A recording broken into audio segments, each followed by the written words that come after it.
Welcome to part 3 of my crazy journey, Marrakech or bust.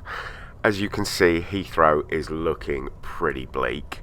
So I got on a bus to Gatwick. I wasn't the only one having problems. It looked like Santa was having major issues as well. But I had a flight.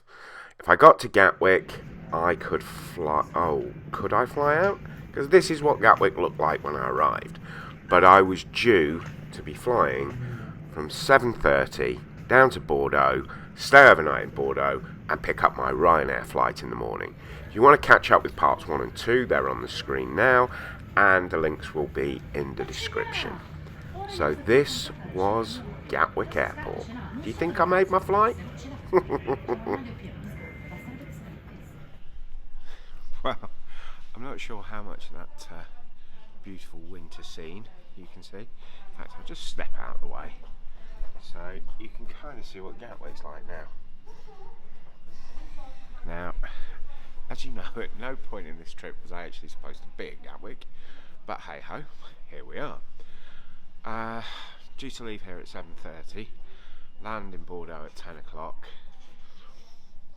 and go and get a couple of hours sleep, and then 4:30 check-in-ish, 4 o'clock check-in, and fly to Marrakech. Gatwick Airport runway is now closed, no surprises. Don't worry, I'm not being naive on this trip. I kind of knew all this was going to happen, because I'm an idiot, yeah? But I kind of just wanted to see how far you could push it. The worst weather we've had in a while, and the likelihood of things getting cancelled. And I thought, let's see what can happen.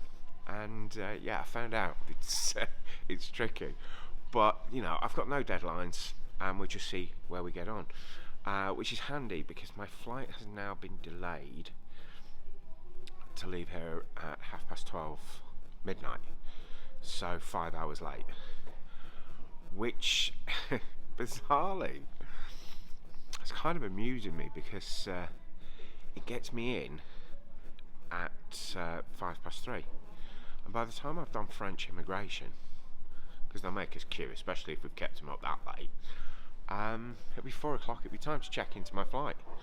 So I think the idea is, if this flight doesn't get cancelled, then I will get on the flight, get some shut-eye, it's only an hour and a half, but get a bit of shut-eye, get off the plane, because of course the airport's absolutely rammed, there's nothing leaving, the runway's frozen, and everything's being delayed. They're going to clear the runway shortly, and then it's all about de-icing planes, and of course they can only de-ice so many planes at once.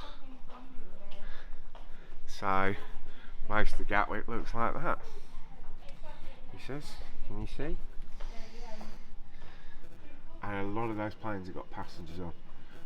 I think that Easyjet's got passengers on the TUI now, and the other Easyjet over there, but behind me there are about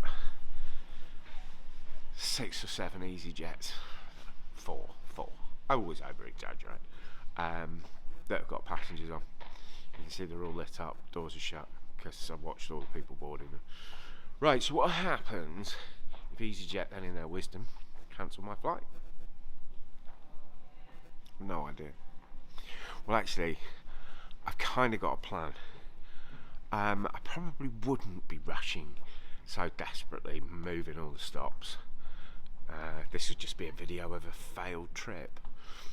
But I kind of like the idea of being in the centre of Marrakech, watching Morocco in the semi-final. So I've got a bit of a plan.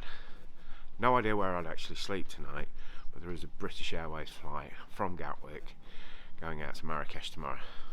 And that obviously means tossing the Ryanair flights in the bin. There's no way you're getting your compensation back for that. And just see where we go. Anyway, enough of my witterings. I will hopefully go and find a quiet spot. But like I said, all these planes are just waiting. The departure lounge is absolutely rammed. But hey ho, it's the joy of travel. See you guys later. And now we have proper chaos. As you can see, the information desk is absolutely swamped. My app is telling me 1 minute the flight's at 9 o'clock. The next time the app updates, it tells me it's at 2:20.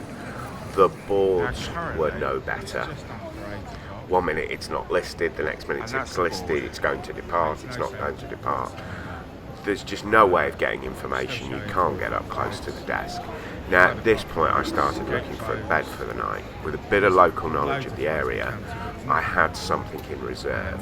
I'd found in Crawley a Premier Inn for £56. So I was holding on to see what would happen next. Of course, it came as no shock that the flight was eventually cancelled, but Easyjet, although saying it was extraordinary circumstances, the message did mention a hotel room. So I went straight on the app to the hotel I had arranged, and rather than evacuate with the masses, I booked a bed for the night. And then all I had to do was find a way to get there.